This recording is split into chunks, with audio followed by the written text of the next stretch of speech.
চাঁদপুরের বাবা, কচুয়ার বাবা, নোয়াখালীর বাবা, লক্ষ্মীপুরের বাবা, কুমিল্লার বাবা, যত জায়গার মানুষ মেহমান হয়ে উত্তর দিয়ে এসেছেন, আপনারা জবান খুলে বলুন, আমরা আমার নবীজিকে জানের চাইতে বেশি ভালোবাসতে চাই কি চাই না? কেন ভালোবাসবো?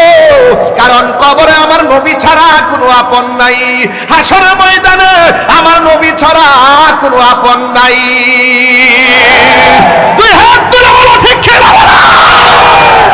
আলোর দিকে অন্ধকারের দিকে নিয়ে যাবে, এই অন্ধকারটার ব্যাপারে আমার আল্লাহ বলেছেন উলাইকা আসহাবুন নারি হুম ফিহা খালিদুন। যারা শয়তানের পথ অবলম্বন করবে, যারা তাগুতকে অভিভাবক বানাবে, তাদের জন্য তারা জাহান্নামের অধিবাসী হবে, তারা আগুনের অধিবাসী হবে, জাহান্নামের অধিবাসী হবে। আল্লাহ রাব্বুল আলামিন বলেন ওই জাহান্নামের মধ্যে তারা চিরদিন বসবাস করবে। এই জন্য আমরা কি ঈমানদার না বেঈমান?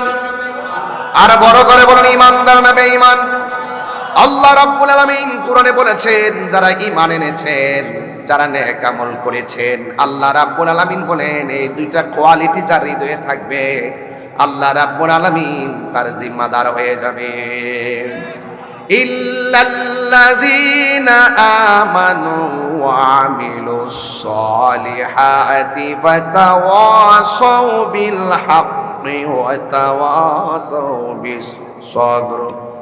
যারা ঈমানদার, যারা নেক আমল করেছে, এছাড়া যত মানুষ আছে সব মানুষ ক্ষতিগ্রস্ত। সিদ্ধান্ত কার? আল্লাহ বলছেন ইন্নাল ইনসানা লাফি খুসর। আল্লাহ রাব্বুল আলামিন বলেন ঈমানদার এবং নেক আমলকারী ছাড়া যত মানুষ আছে সব ক্ষতিগ্রস্ত। এই জন্য আল্লাহ রাব্বুল আলামিন বলে যারা ঈমানদার আমি আল্লাহ তাদের অভিভাবক।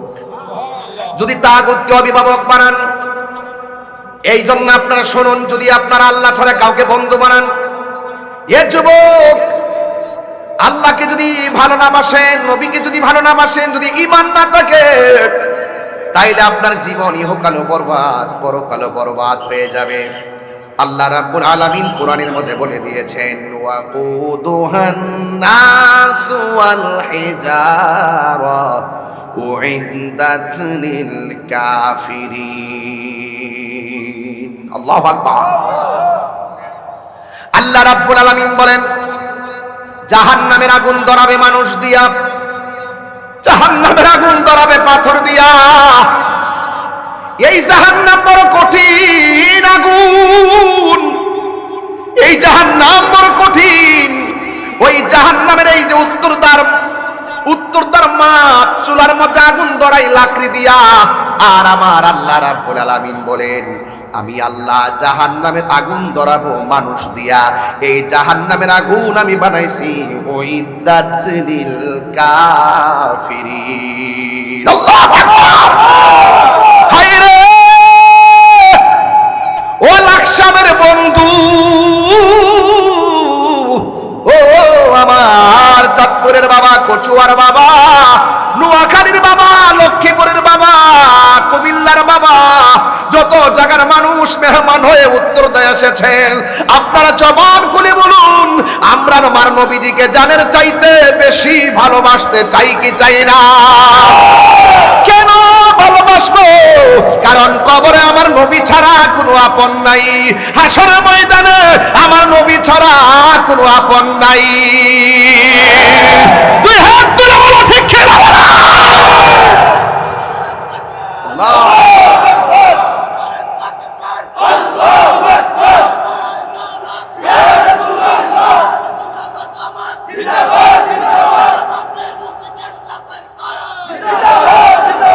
আমার মনে বড় কষ্ট লাগে।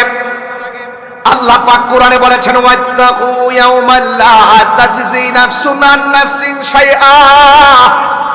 কিয়ামতের ময়দানে কেউ কারো কোনো কাজে লাগবে না, কারো কাছ থেকে সুপারিশ গ্রহণ করা হবে না, কারো কাছ থেকে কোনো বিনিময় গ্রহণ করা হবে না।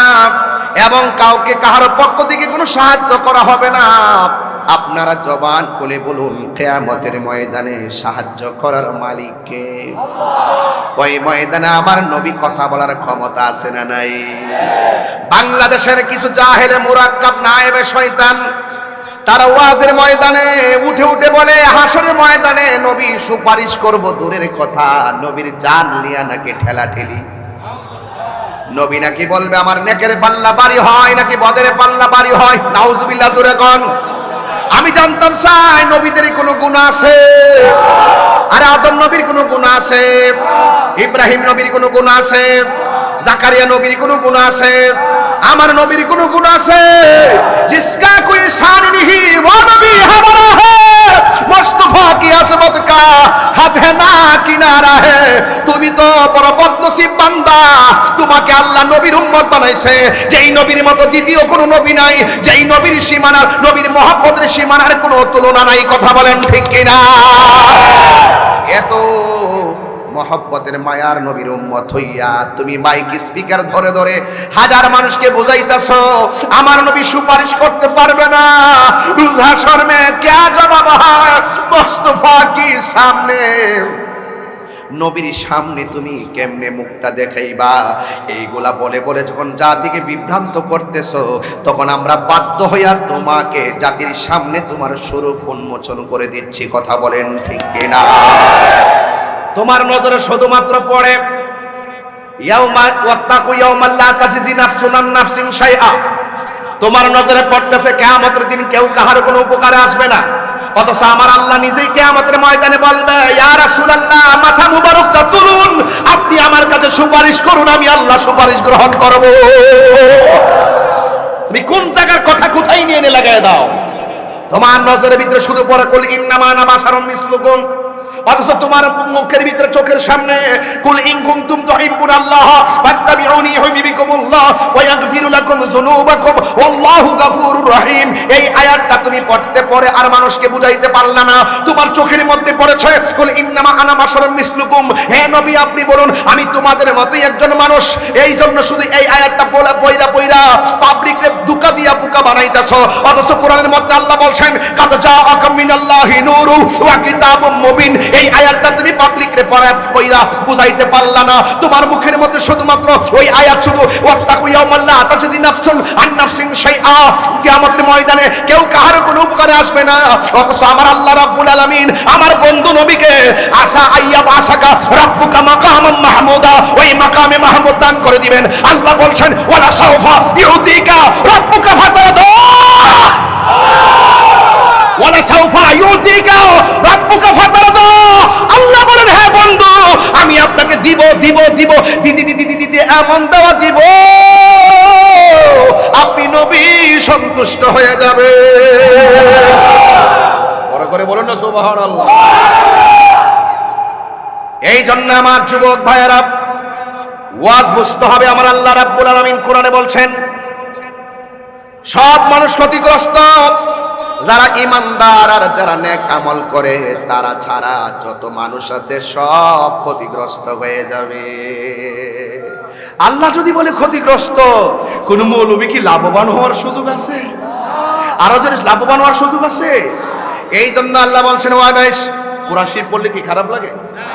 আমি কিন্তু ভিন্ন স্টাইলে ওয়াজ করতেছি। এটা হইলো সময় কম দিকে একটু লামসাম দিয়ে যেতেছি। আবার সকালে কয়েন না যে আমি গান টান গায়ে গেছি।